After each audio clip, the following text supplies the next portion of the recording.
자, 안녕하세요. 연금박사 이영주입니다. 오늘은 특별히 미국에서 오신 분이십니다. 우리 미국 변호사 존청 변호사님 모시고 연금에 대해서 또 미국의 연금 상황에 대해서 연금 제도에 대해서 한번 알아보도록 하겠습니다. 안녕하십니까? 네, 안녕하십니까. 반갑습니다. 변호사님 본인 소개 한번 해주시죠. 저는 캘리포니아에서 변호사로 활동하고 있는 전청이라는 사람이고요. 네. 주로 이제 미국과 관련해서 경제 활동을 하는 꼭 미국에 자리 잡은 분들뿐만 아니라 네. 미국에 진출하는 이런 분들까지 포함해서 네. 뭐 발생할 수 있는 뭐 법률, 세무, 회계 관련된 어떤 전문가 서비스 제공하는 회사 운영하고 있고요. 네. 또 이제 갈수록 한국에서 미국 투자 내지는 네. 뭐 이주에 대한 관심이 많다 보니 네. 그 수요를 이제 포함하고자 한국에 네. 또 사무실도 네. 있어요. 그래서 한 1년에 대여섯 차례 정도씩은 나오고 한 2달에 한 번 정도 나와서 이 한국 고객들 대상으로 상담하고 있습니다. 일단 그러니까 우리가 미국 가서 살고 싶다. 미국에서 살 수도 있고 아니면 뭐 자녀들이 지금 미국 가가지고 있는 경우도 있겠고 네. 투자를 한국 미국에 걸쳐서 할 수도 있겠고 네네. 또 재미있게도 미국에서 역이민 온 그런 분들의 그 커뮤니티도 꽤 사이즈업을 해요. 그래서 그런 분들 결국 이거를 뭐 크로스 보더라고 부를 텐데 네. 그런 분들이 이제 저희가 한국에서 제공하는 서비스에 있어서 꽤 큰 부분이 되죠. 네. 그래서 여러분 혹시 미국에 투자하고 싶거나 미국으로 좀 뭐 이민 가고 싶거나 아니면 미국에 가서 뭔가를 해보고 싶다라는 게 있으실 때는 우리 전청 네. 변호사님 찾아보시면 도움이 될 것 같습니다. 유튜브도 하고 계시죠? 네, 그렇습니다. 네, 유튜브 채널명이? 미국 변호사 존청이라는 채널인데요. 네. 이게 한국도 그렇지만 우리 코로나 때 굉장히 미국에서 네. 이 많은 여러 가지 이 특별 법들, 구제 법들 이런 네, 혜택 네. 그것들이 나왔는데 네. 다 새롭다 보니까 모두가 좀 이게 뭔지 모르는데 제가 이제 하는 일이 그런 쪽이다 보니까 그거를 이제 10분짜리 이런 영상으로 한 것들이 좀 좋은 네. 좀 인상을 받아서 그게 이제 채널의 아이덴티티가 됐고 네네. 주로 이제 미국에 계신 분들께서는 뭐 텍스 플래닝 그리고 파이낸셜 플래닝 뭐 오늘의 주제이기도 하겠습니다만 네. 리타이먼트 플랜 뭐 이런 네. 쪽에 대한 은퇴 준비 이런 거에 대한 컨텐츠를 계속 올리고 있습니다. 존청? 네, 맞아요. 존청. 네. 맞아요. 존청 아니고 존청. 존청. 네. 그런데 제가 좀 궁금한 게 있어요. 저는 연금 전문가이기 때문에 연금에 대해서 이야기하는 게 맞는데 우리 변호사님이 연금에 대한 방송을 많이 하시더라고요. 변호사면 뭐 이렇게 뭐 법률 서비스 해주고 뭐 소송하고 이래야 되는데 변호사가 왜 연금에 대해 관심 있지? 이게 제일 궁금했어요. 맞습니다. 변호사님께서 연금에 대한 방송을 하고 연금에 관심 있게 된 이유가 뭘까요? 저는 변호사로서 제 주 관심 분야 내지는 제 프랙티스는 네. 텍스예요. 세법. 아. 그러니까 세법이라는 게 결국은 절세를 어떻게 하면 달성할 수 있겠느냐. 우리의 모든 경제 활동에 있어서 네. 뭐 연금도 그렇고 투자도 그렇고 모든 네. 경제 활동이 나에게 내가 벌어들인 어떤 현금 흐름 또는 내가 지출한 현금 흐름을 어떻게 하면 거창하게 얘기하면 네. 텍스 이피션한 방식으로 할 수 있는 거냐라는 고민을 하잖아요. 절세를 할 수 있는 방법으로. 그렇죠. 네. 그렇죠. 절세죠. 맞습니다.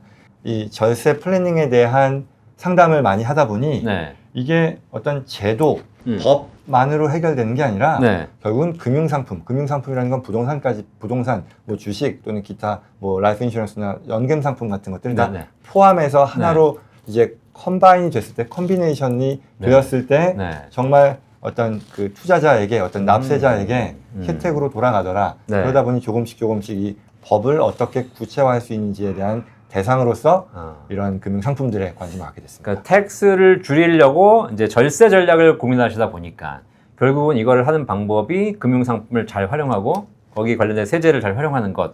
근데 이게 대한민국도 사실 그 텍스를 줄이기 위해서 연금이라든가 이런 여러 가지 금융 상품들을 활용하는 게 도움이 되거든요. 미국도 그래요? 그럼요, 당연하죠. 각각의 경제 주체들의 가장 기본적인 단위가 개인이고 가족이고 뭐 기업이고 할 텐데 네. 그들이 경제활동을 통해 벌어들인 돈을 다 고기 사 먹는 데 쓰거나 지출하지 않고 네. 안정적으로 은퇴를 대비하도록 뭐 하는 그런 뭔가를 제도적으로 만드는 것은 미국도 관심이란 말이죠. 그랬을 때 그런 걸 가능하게 해주는데 네. 세제상의 혜택으로 들어가니까 맞물리게 되는 거죠. 결국은 연금을 준비하면서도 가장 중요한 게 텍스 플래닝. 절세 전략을 세우는 게 제일 중요하다라는 맞습니다. 거고 그건 미국 사람도 똑같은 생각이다. 맞습니다. 우리나라 분들도 그러세요. 결국은 연금에 대해서 제가 연금을 얼마 받습니다. 뭐 이런 얘기 들으면 그것도 좋아하지만 그래서 세금은 내냐 안 내냐 네 이런 얘기를 많이 하십니다. 맞습니다. 우리가 연금 준비할 때 이 점점 더 이제 세금 부담이 늘어나잖아요. 사실 지금 전 세계적으로도 그렇고.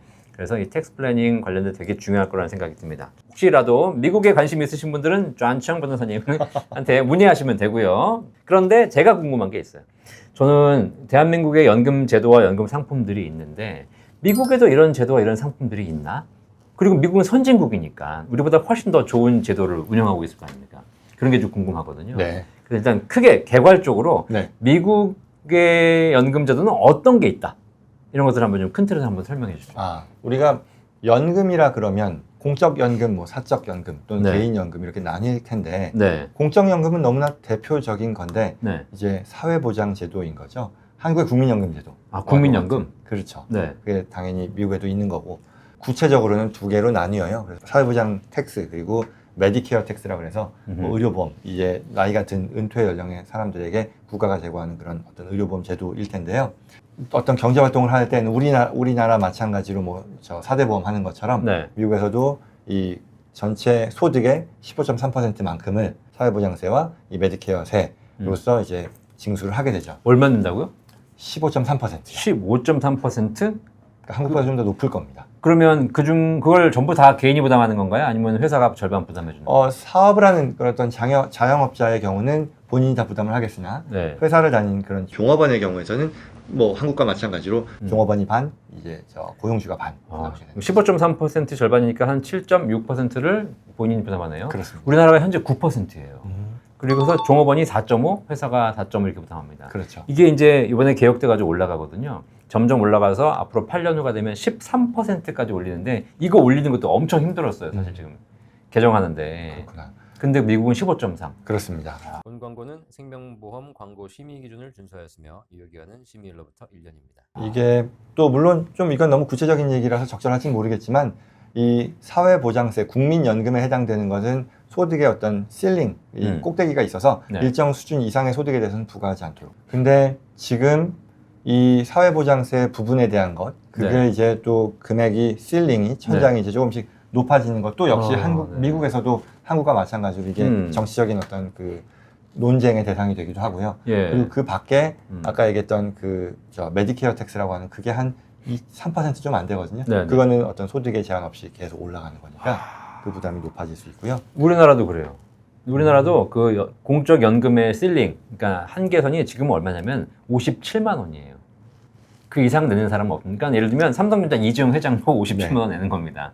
그런데 메디케어, 건강보험 같은 경우에는 그것도 한도가 있긴 한데 계속 높을 때 올라가고요. 최고 한도가 거의 한 400에서 500 정도 월. 그렇구나. 그래서 어쨌든 한도가 있긴 한데 미국이 사실 내는 보험료라든가 이 네. 실링 한도가 높아서 일반 근로자라든가 자영업자 입장에서 내는 돈이 적지 않을 것 같아요. 우리나라보다 훨씬 셉니다. 제가 지금 딱 대충 때려봐도 2배 이상을 내는 것 같습니다. 뭐 평균 소득의 차이도 반영이 되는 거일 것 같고요. 네네네. 그리고는 이제 공적연금은 공적연금이고 네. 그 밖에 이제 근로활동, 어떤 경제활동을 하는 연령에 있는 사람들이 네. 앞서 얘기한 것처럼 활용할 수 있는 어떤 네. 절세 대상으로서의 저축계좌 내지는 계좌 옵션이 네. 마치 한국의 뭐 IRP다 뭐 이런 것들이 있지 않습니까? 그것처럼 네. 활용할 수 있는 것들이 여러 개가 있어요. 대표적인 거는 이제 IRA라고 하는 Individual Retirement Account인데요. 이거는 네. 모든 전 국민이 음. 다 경제활동을 하는 한 네. 가입할 수 있는 그런 계좌이고요. 그리고 그리고 회사를 다니는 경우에는 회사가 제공하는 그런 또 은퇴 플랜이 있어요. 네네. 그래서 이제 대표적인 게 뭐 401k라는 게 있어서 네네. 그렇죠. 거기서 이제 내 소득을 벌을 때 음흠. 모든 돈을 다 내가 그냥 지출하거나 또는 뭐 그런 일반 계좌를 통해 투자하는 것보다는 네. 이렇게 세제상의 혜택, 예컨대 그 금액까지에 대해서는 자산을 그 계좌로 옮기는 것까지에 대해서는 뭐 소득공제를 해준다거나 네. 아니면 미국은 한국과는 좀 달리 다른 또 제도가 있어요. 뭐냐면 당해에 내가 그 은퇴 계좌로 자산을 옮겼을 때에는 혜택을 안 주는데 네. 대신에 그 계좌에서 자라나는 그 소득은 자라나는 것뿐만 아니라 나중에 찾을 때도 완전히 비과세 해주는 그런 방식을 하거든요. 그래서 이제 전통적인 방식, 우리가 쉽게 한국에도 있는 이 내 소득의 일부를 은퇴 계좌로 옮겼을 때 소득 공제 해주는 그 방식은 네. 이제 트러디셔널한 방식이라고 부르고 네. 네. 그리고 이제 방금 말씀드린 비과세가 아니지만 자라나서 찾을 때까지 계속 비과세인 것은 이제 라트 방식이라고 부르거든요. 이렇게 두 가지로 나뉘죠. 그 두 가지를 개인이 선택할 수 있는 겁니다. 예, 개인이 선택할 수 있습니다. 네. 한국은 그게 아니라 뭐 한국도 선택을 할 수는 있겠죠. 자기가 납입할 때 세제 혜택 안 받으면 나중에 세금 없이 받을 수 있는 거니까. 그런데 이제 두 가지를 개인이 선택할 수 있는 방식이 따로 있다. 네. 금액 한도가 있어요. 금액 한도 있죠. 정말 소득이 많은데 내가 네. 정말 이거를 다 지출할 필요가 없다 그러면 무한정으로 넣을 수 있는 거냐? 그런 건 전혀 아니고요. 네. 이 개인 IRA의 경우는 매년 조금씩 변화가 있습니다만 지금 한 8,500불 연간이요.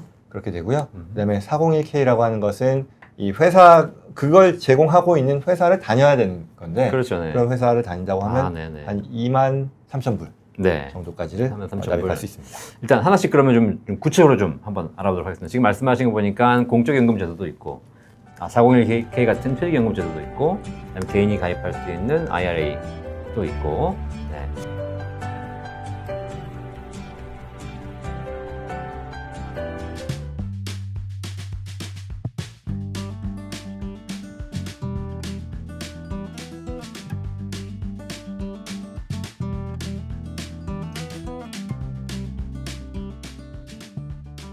본 광고는 생명보험 광고 심의 기준을 준수하였으며 유효기간은 심의일로부터 1년입니다.